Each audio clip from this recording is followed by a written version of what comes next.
Hello everyone.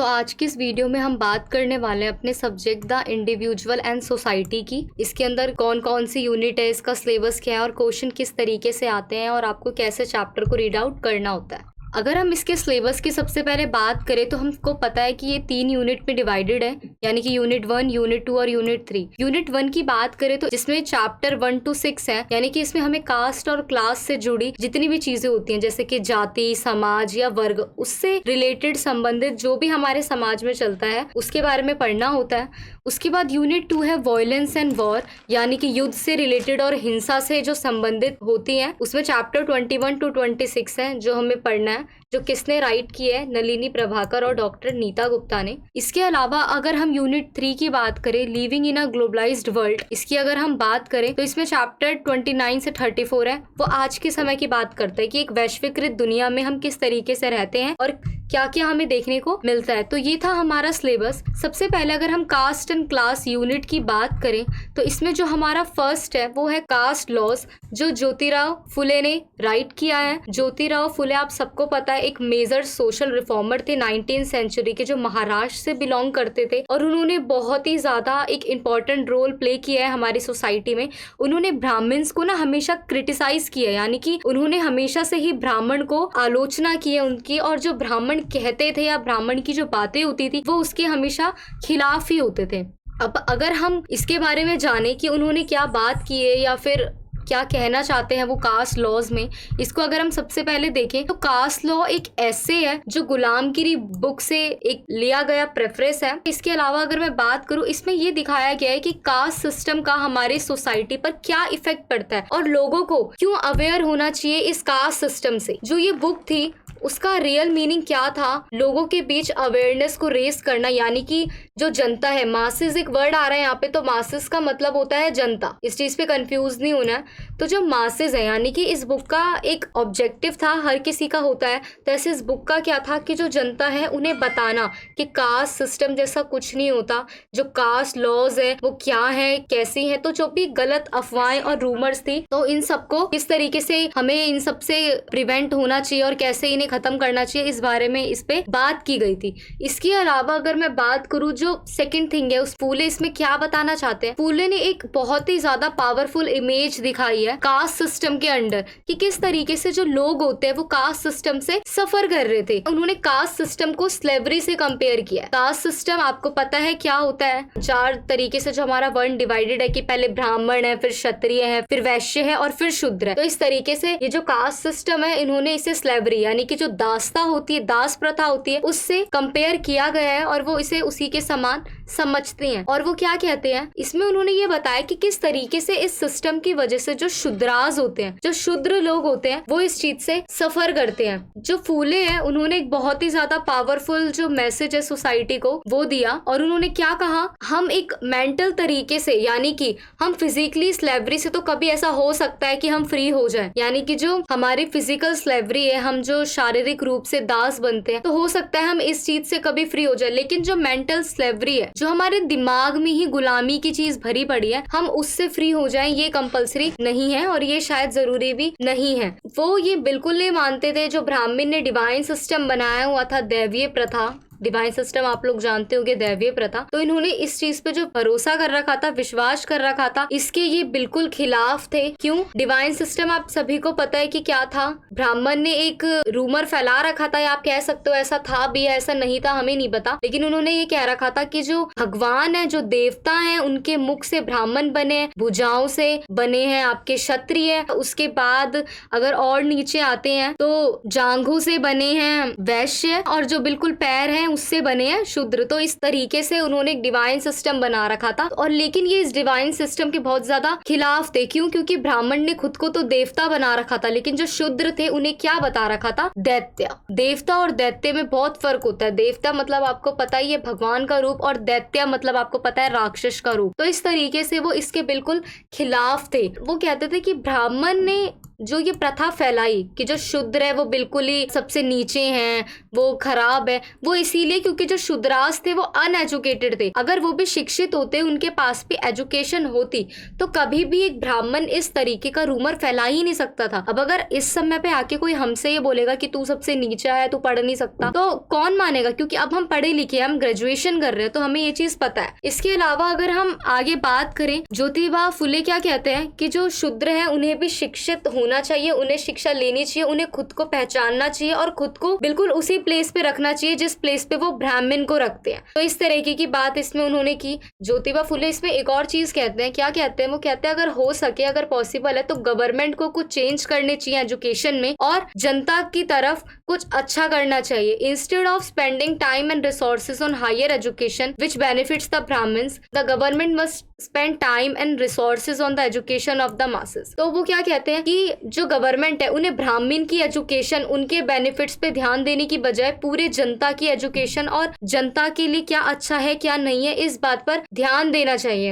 Eight the end Jyotiba Phule क्या कहते हैं, if the masses are educated, अगर जनता शिक्षित हो जाएगी, then society will be free. ये जो कास्ट लॉज हैं, जो ये हार्मनी बना रखी है, जो ये बना रखा है ये कास्ट सिस्टम डिवाइन, ये सब कुछ क्या होगा, खत्म हो जाएगा और उसके बाद सोसाइटी में एक पीस रहेगा, यानी कि समाज में एक शांति रहेगी और इसी से क्या हो सकता है, कंट्री की प्रोग्रेस होगी, उसको प्रॉस्पेरिटी मिलेगी, प्रसिद्धि मिलेगी, या फिर कह सकते हो उसका विकास, उसका डेवलपमेंट, उसकी प्रोग्रेस काफी ज्यादा बेटर तरीके से होगी अगर एजुकेशन में चेंज आएगा और एजुकेशन इस तरीके की प्रोवाइड की जाए। कोई भी अपने आप को छोटा ना समझे, इंफीरियर ना समझे, सब आपको अपने आप में सुपीरियर समझे। जैसे वो ब्राह्मण को रखते हैं इक्वली, वो उसी तरीके से खुद को भी रखे। तो यही इस चैप्टर में कहना चाहते थे। मैंने आप लोगों को चैप्टर की सिर्फ समरी बताई है। इस चैप्टर को मेनली अगर आपको जानना है तो आप ये चैप्टर पढ़ लेना, लेकिन मैंने आपको सिर्फ ये बताया कि ज्योतिबा फुले इस चैप्टर में कहना क्या चाहते थे, इस चैप्टर में है क्या। तो ये समरी है, इसको लेके सॉर्टेड मत रहना कि मैम ने बहुत जल्दी खत्म कर दी। ये सिर्फ एक समरी है जो मैं आपको इसीलिए बता रही हूँ कि अगर आप एट द टाइम पे आपने कोई चैप्टर नहीं पढ़ा तो एटलीस्ट आपको इतना पता चल जाए कि किस चैप्टर में किस तरीके की बात हो रही है। इसके बाद अगर हम इसी के सेकंड चैप्टर पे आते हैं, डेलिवरेंस पे, जो कि मुंशी प्रेमचंद ने लिखा हुआ है। तो मुंशी प्रेमचंद को तो हर कोई जानता है। डेलिवरेंस की अगर मैं हिंदी में बात करूं तो इसका मीनिंग होता है सदगति। और चैप्टर में जो मुंशी प्रेमचंद है वो कहना भी यही चाहते हैं कि जो ये कैरेक्टर है, इसमें जो मेन कैरेक्टर है कौन है, वो दुखी है। दुखी है एक मेन कैरेक्टर जो कि एक टैनर था। टैनर मतलब आप, दुखी जो था वो एक चमार जाति से बिलोंग करता था, उसकी कास्ट जो थी वो चमार थी और वो जो एनिमल्स होते हैं उनकी खाल निकालने का काम करता था। तो उससे आपको पता चल सकता है कि ये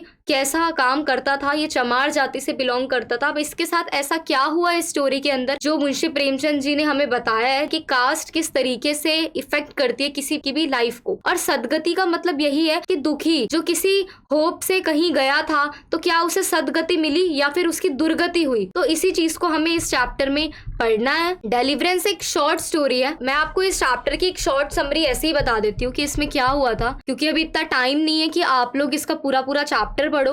तो देखो एज अ समराइज अगर मैं आपको करूं, दोनों ने एक ही टॉपिक पे लिखा है, ठीक है। दोनों ने किस पे लिखा है, दोनों ने ही कास्ट और लॉस पे लिखा है, आपको पता है। लेकिन फिर भी वो एक दूसरे से डिफरेंट क्यों थे? देखो जो ज्योतिरा थे उनके जो राइटिंग होती थी, उनके जो एस्से होते थे वो ना एक तो ओरिजिनल होते थे, उन्हें पता होता था कि ये एक्चुअल में है, वो सोसाइटी में जो होता था उसे देखते थे और लिखते थे। और प्रेमचंद है, लिखते तो वो भी ऐसे थे लेकिन वो इमेजिनेशन के थ्रू अपने वर्ड्स को बताते थे।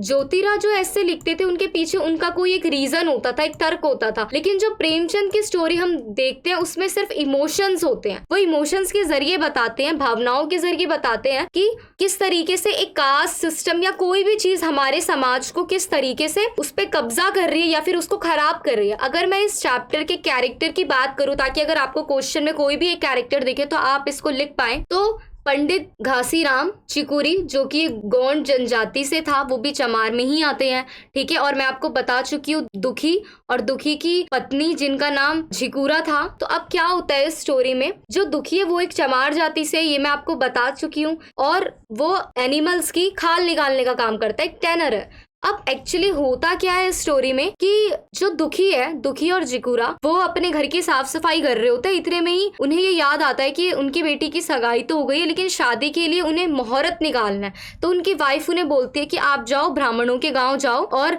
उनसे मुहूर्त निकाल के लाओ। अब बेचारे दुखी के पास कुछ होता नहीं है कि वो ब्राह्मणों के लिए क्या लेके जाए। अगर किसी ब्राह्मण के पास आप जा रहे हो तो आप कोई दान दक्षिणा देते हो। अब दुखी के पास बेचारे के पास कुछ नहीं था दान दक्षिणा देने के लिए। तो उसने क्या करा, घास का एक गट्टर उठाया, घास उठाई बहुत सारी और वो लेके चला गया। अब वो जैसे ही पहुंचा कौन से पंडित के पास, वो पहुंचा पंडित घासीराम के पास। पंडित जी जब अपने घर से निकले तो उन्होंने देखा कि एक आदमी उनके आंगन में खड़ा है। तो पंडित घासीराम ने बोला कि हाँ बोलो, किस लिए आए हो, कौन हो तुम, जैसा कि हम बोलते हैं यूजुअली। तो उसने बताया कि वैसे तो मैं इस जाति से बिलोंग करता हूँ, मेरा कोई लेवल नहीं है कि मैं आपसे खड़ा हूँ, लेकिन मुझे आपसे काम था कि आप एक बार मेरे घर चल के सिर्फ मेरी बेटी की सगाई का मुहूर्त निकाल दोगे, आप बता दोगे कि किस मुहूर्त में हम उसकी शादी कर सकते हैं। देखो पंडित घासीराम एक मौका परस्त आदमी था। उसने देखा कि ये आया है, मेरे लिए कुछ लाया तो है नहीं। उससे पहले ही दुखी क्या बोलता है कि मैं जो ये घास का गट्टर लाया वो कहाँ रखूं। तो पंडित जी कहते हैं हाँ वो गाय बंदी पड़ी है वहां डाल दो। तो उसके बाद क्या होता है कि पंडित जी ये देख लेते हैं कि ये कुछ वैसे तो मेरे लिए लाया नहीं है, इससे अपना काम ही निकलवा लेता हूँ। तो वो कहते हैं पंडित जी अगर तुम इंतजार कर सकते हो तो करो भाई, मैं तो बिजी आदमी हूँ, मैं तो बहुत व्यस्त रहता हूँ, जब मेरे को मौका मिलेगा मैं तब तुम्हारे घर आऊंगा। दुखी जो है वो उनसे रिक्वेस्ट करता है, कहता है कि प्लीज एक बार आप चल लेते। तो पंडित जी चालाक थे। अब वो क्या बोलते हैं,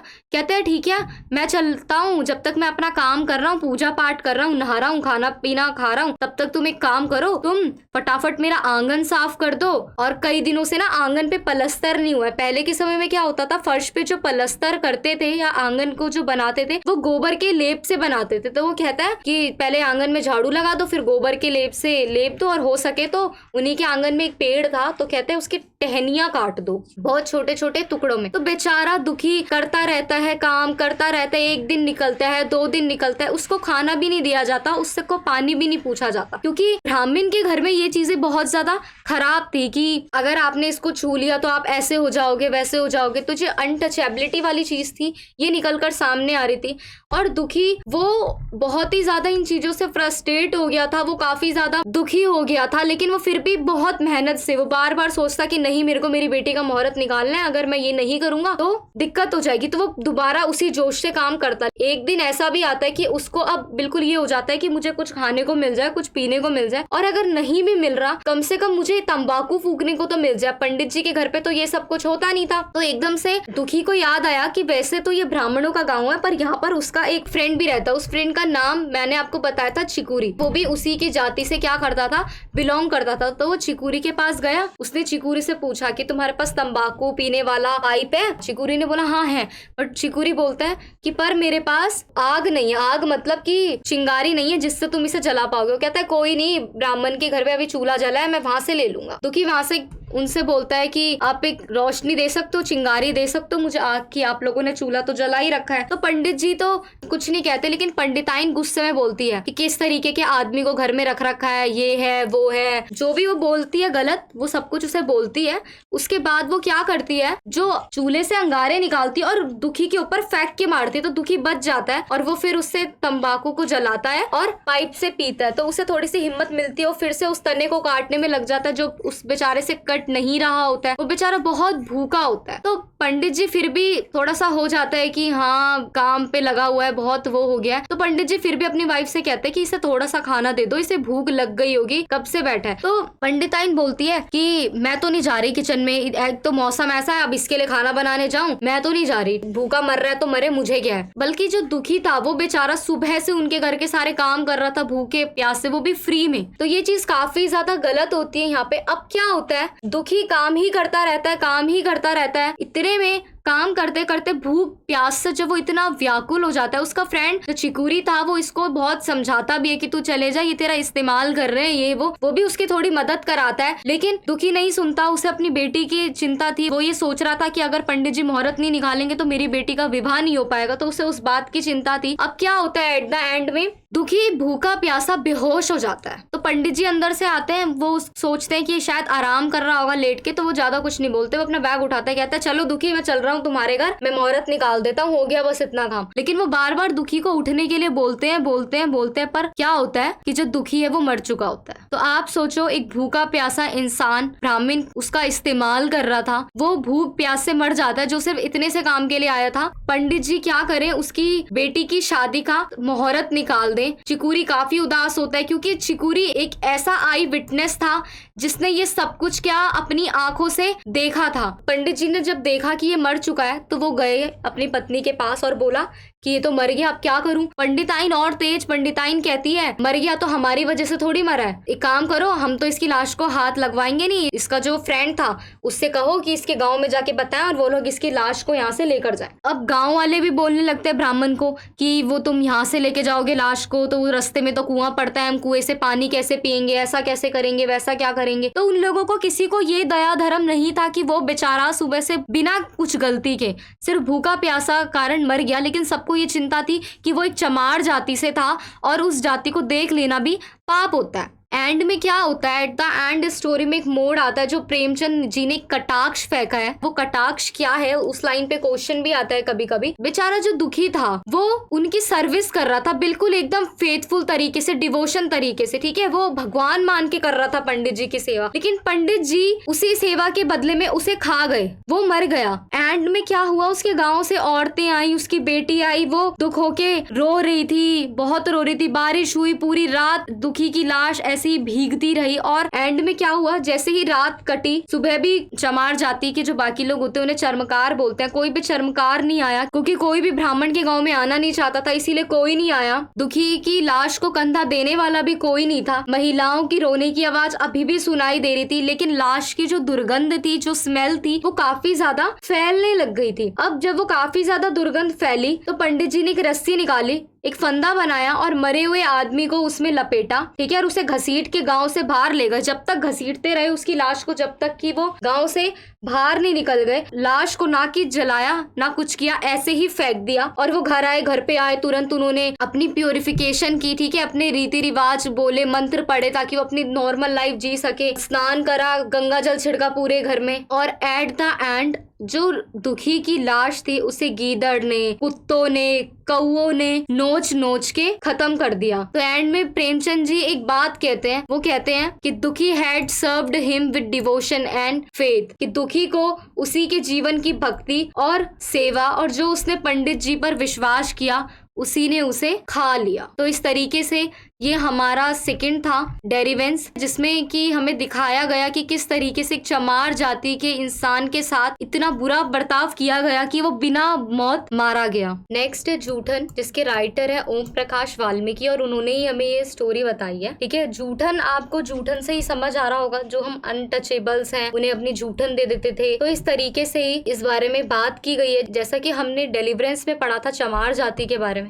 इसमें एक दलित बॉय की स्टोरी है जो कि एक चूड़ा जाति से बिलोंग करता है। तो हम देखते हैं कि इस चैप्टर में वो कहना क्या चाहते हैं वाल्मीकि जी। तो जूठन एक सेल्फ कॉन्शियस दलित का लिटरली टेक्स्ट है, ठीक है। दलित साहित्य के बारे में ये बात की गई है। इसमें बताया गया है कि किस तरीके से कास्ट सिस्टम ने कितनी ज्यादा पावरफुल तरीके से बाकी जो कास्ट है सबको काफी ज्यादा हार्म किया या उनका कितनी ज्यादा डिसरिस्पेक्ट मिली। वाल्मीकि जी की जो ये ऑटोबायोग्राफी है हेल्प करती है ये जानने में कि जो दलित है वो किस तरीके से समाज में रहते थे, उनकी क्या पोजीशन है। जूठन एक ऐसे स्ट्रगल को डिफाइन करता है कि किस तरीके से एक दलित के साथ कितना बुरा बर्ताव होता है। उसको कोई खाने के लिए नहीं देता, उसको अछूत समझा जाता है, दलितों को बिल्कुल अनटचेबल, कि उनको देखना भी नहीं है, बिल्कुल उनके सामने भी नहीं जाना। तो इस तरीके से अपना बचा हुआ खाना देना भी है। तो इस तरीके से इसमें हमें ये बताया गया है कि किस तरीके से जो दलित है उनके साथ बहुत ज्यादा बुरा हुआ है। इसके बाद अगर हम बात करें कालू की, जो कि हमारा नेक्स्ट है, कालू की अगर हम समराइजेशन की बात करें तो कल्लू चैप्टर क्या है इसके बारे में अगर हम समरी देखें तो ये जो स्टोरी है ये इंटर रिलेशन बताती है किसके बीच, कास्ट के, क्लास के और सोशल रिलेशनशिप के बारे में, ठीक है, कि सामाजिक तत्वों में किस तरीके से बात की जाती है। कल्लू की अगर बात करें तो वो एक रिस्पेक्टेबल कास्ट से बिलोंग करता था, Qureshis. He was not valued due to his lowly position in class hierarchy. He is thrown out for entertaining thoughts of a matrimonial alliances with the daughter of the house he worked eight.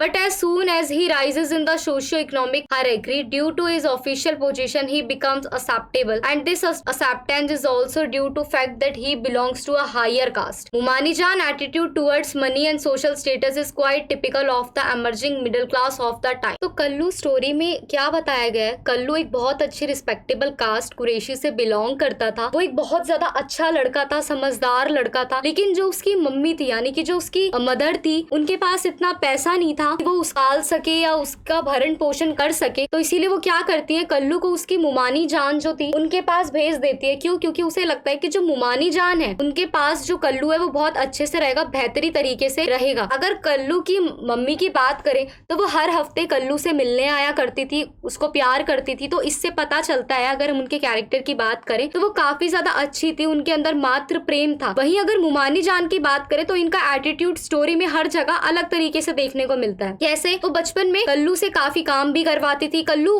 बिल्कुल ईमानदारी से, निष्ठा से उनका सारा काम करता था। उसके पास खेलने तक का भी टाइम नहीं मिलता था। वो पूरी जुनूनियत से मुमानी जान के लिए वफादारी से काम करता था। परंतु एक दिन क्या हुआ कि उसने मजाक में, मुमानी जान की बेटी थी, सलीमा नाम था उनका, तो उसने बचपन में ऐसे ही कह दिया कि मैं सलीमा से शादी करूंगा। तो इस बात पे उसकी मुमानी जान ने उसे खूब मारा, डांटा, पीटा, बहुत कुछ हुआ। लेकिन सडनली कहानी में एक चेंज आता है, कल्लू बड़ा हो जाता है और कल्लू जब बड़ा होके एक कलेक्टर बनकर आता है, एक कलीम साहब बन के आता है। तो क्या होता है कि मुमानी जान का जो एटीट्यूड है वो चेंज हो जाता है। वो भूल जाती है कि पास्ट में क्या हुआ था। अब वो क्या करती है, जब कल्लू कलीम साहब बनकर आया तो उसने क्या किया, मुमानी जान वापस से उसके घर गई और माफी मांगी अतीत को लेकर जो भी हुआ, और बाद में खुद उसने बोला कि वो शादी करवाना चाहती है, किसकी, सलीमा की और कल्लू की। तो क्या पता चलता है कि वो उसका जो बिहेवियर था, जो उसका एटीट्यूड था, वो टाइम टू टाइम चेंज होता है। बचपन में जो कल्लू ने मजाक मजाक में बोला, उसके लिए उसे इतना मारा गया, बेदखल करा गया, घर से निकाला गया, लेकिन एट द एंड कल्लू को वो शादी की मंजूरी दे देती है। और इससे कुछ लोग ये भी कहते हैं कि उसका एटीट्यूड जो चेंज हुआ वो इसीलिए चेंज हुआ क्योंकि जो कल्लू है वो एक बड़ा अच्छा अफसर बनकर आ गया। क्योंकि बचपन में उसके चाचा ने काफी बार कहा था, यानी कि मुमानी के हस्बैंड ने काफी बार कहा था कि वो इस रिश्ते को हाँ कर दे, बट मुमानी कभी नहीं मानी। और एट द एंड कल्लू, जो कि एक बहुत अच्छा ईमानदार लड़का था, जब वो बड़ा होके उसको कुछ कामयाबी मिल गई, उसके बाद मुमानी जान जो है वो खुद ही उसकी शादी उससे करवा देती है। तो इस तरीके से कल्लू स्टोरी के अंदर यही सब कुछ बताया गया है। नेक्स्ट पोएम इज बोसम फ्रेंड, जो कि हीरा बंसोदे ने लिखी है। ये एक दलित पोइट्री थी, जिन्होंने वुमेन के साथ कितना गलत होता था हिंदू सोसाइटी के अंदर, तो उन्होंने इसके लिए काफी ज्यादा आवाज उठाई थी। अगर मैं बॉसम फ्रेंड की बात करूँ तो बॉसम का मतलब होता है घनिष्ठ, यानी कि बहुत जो पक्का वाला हमारा दोस्त होता है, जिगरी दोस्त जिसे हम कहते हैं, वो होता है बॉसम फ्रेंड। अब इस पोएम के अंदर वो बताती हैं कि किस तरीके से जो माइंड में जो हमारे थिंकिंग होती है किसी भी चीज को लेके वो बदल नहीं सकती।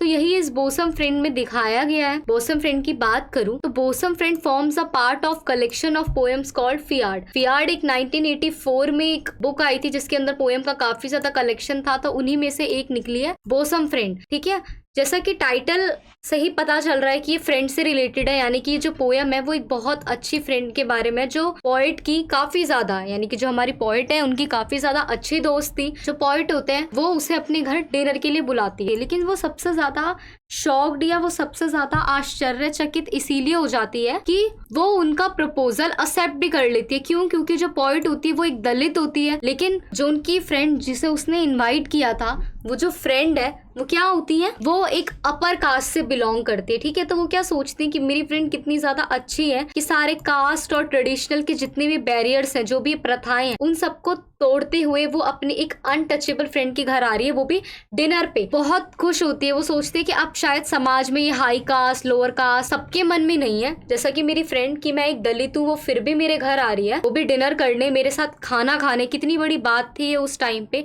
तो वो उससे काफी ज्यादा खुश होती है। वो सोचती है कि मेरी फ्रेंड की सोच कम से कम ऐसी नहीं है कि मैं हाई कास्ट से हूँ और मेरी फ्रेंड लोअर कास्ट से, तो मैं नहीं जाऊंगी। वो इन सारे ट्रेडिशन के जो बैरियर्स थे इनको तोड़ती है और मेरे घर आती है। लेकिन जो मेरी एक्सपेक्टेशन है वो तुरंत ही चेंज हो जाती है। कैसे? मैं जितना ग्रेटफुल खुद को फील कर रही थी, वैसे ही अब मैं खुद को बहुत ही ज्यादा छोटा महसूस कर रही थी। अब ऐसा क्या हुआ दोनों के बीच जो वो ये चीज बोलती है। यहाँ पर उन्होंने एक इमेज प्रोड्यूस की है शबरी की। शबरी एक आदिवासी वुमेन थी जो कि किसकी भक्ति में चूर थी? राम की भक्ति में। आपने सुना भी होगा कि शबरी ने अपने झूठे बेर खिलाए थे राम को। शबरी भी एक आदिवासी महिला ही थी ना, राम ने उसे बहुत प्यार से खाया था। तो यही सब कुछ सोच रही थी कौन? पोएट सोच रही थी कि शायद ऐसा ही रिश्ता है मेरा भी और मेरी फ्रेंड का, कि वो भी इसी तरीके से शायद मुझे प्यार करती है, शायद इसीलिए वो मुझ जैसी के घर क्या आ रही है, खाना खाने आ रही है। लेकिन उसकी जो ये एक्सपेक्टेशन होती है वो उसे खाना खिलाते वक्त तुरंत ही दूर हो जाती है। क्यों दूर हो जाती है? देखो, अगर हम अपर कास्ट की बात करें और एक लोअर कास्ट की बात करें तो दोनों का खाना खिलाने का तरीका, खाना खाने का तरीका अलग होता है ना। आप किसी को कैसे सर्व कर रहे हो ये आपके घर में अलग होता है, और कोई दूसरा किसी को खाना किस तरीके से सर्व कर रहा है वो उसका अपना है। तो उनकी जो फ्रेंड थी वो जब देखती है उनको खाना सर्व करते वक्त पोएट को, तो वो उनको क्या कहती है? You still don't know how to serve food, truly you folk will never improve.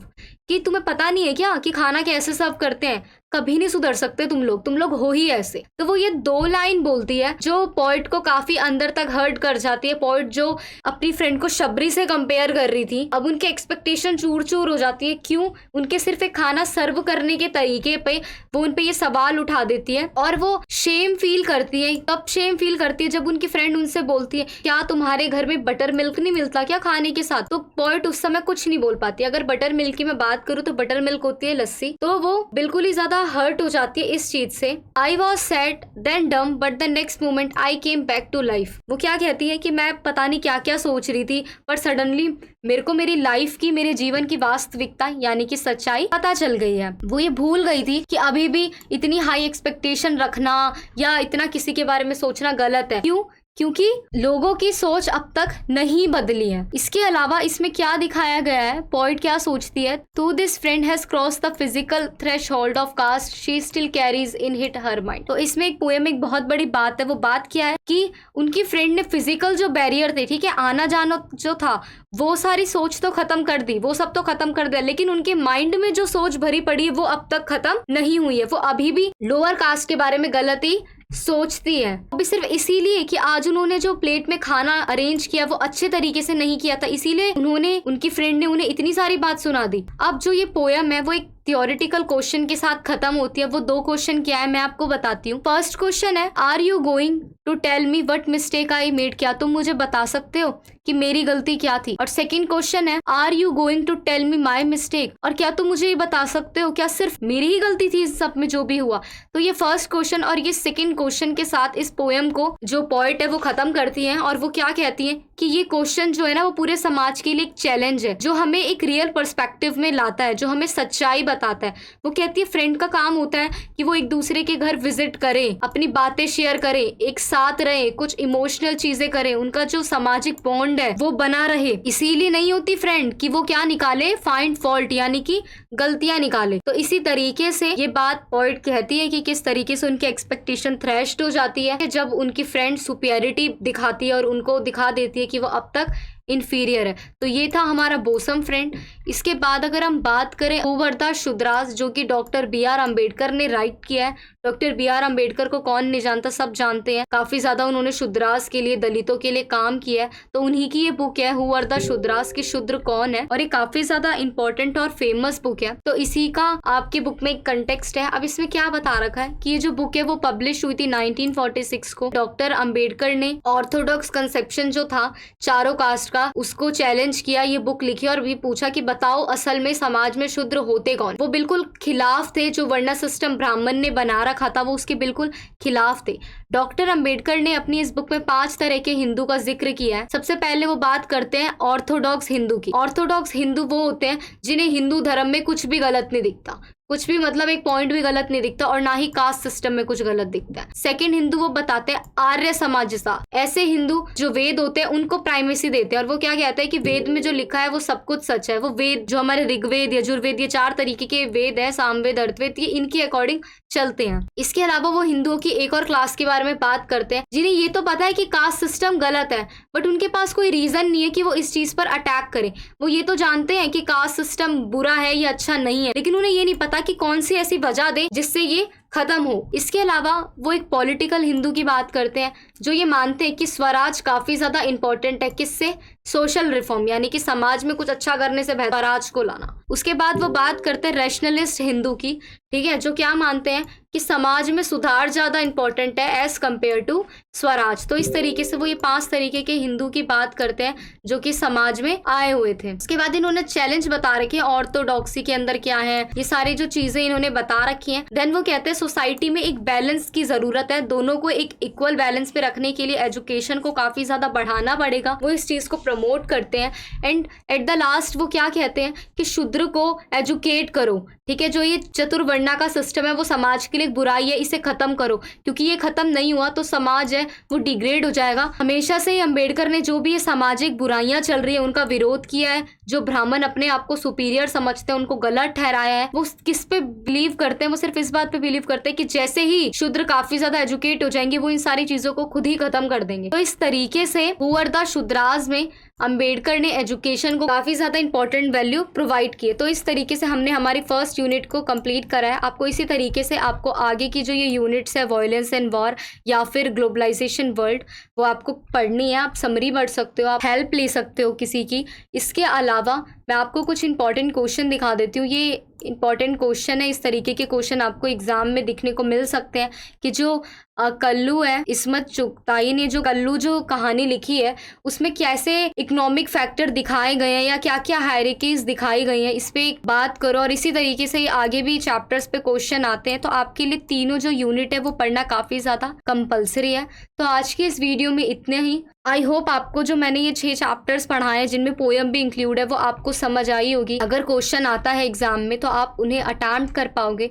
अगर आपको कोई डाउट होता है तो आप मुझसे पूछ सकते हैं कमेंट्स में। इस वीडियो को ज़्यादा से ज़्यादा शेयर करो ताकि जिनको ये 6 चैप्टर कंप्लीटली नहीं आते हैं वो इसे ईजिली पढ़ के समझ सके और एग्जाम में क्वेश्चन को अटेम्प्ट कर सके। हमारे चैनल को सब्सक्राइब कीजिए। Thank you so much.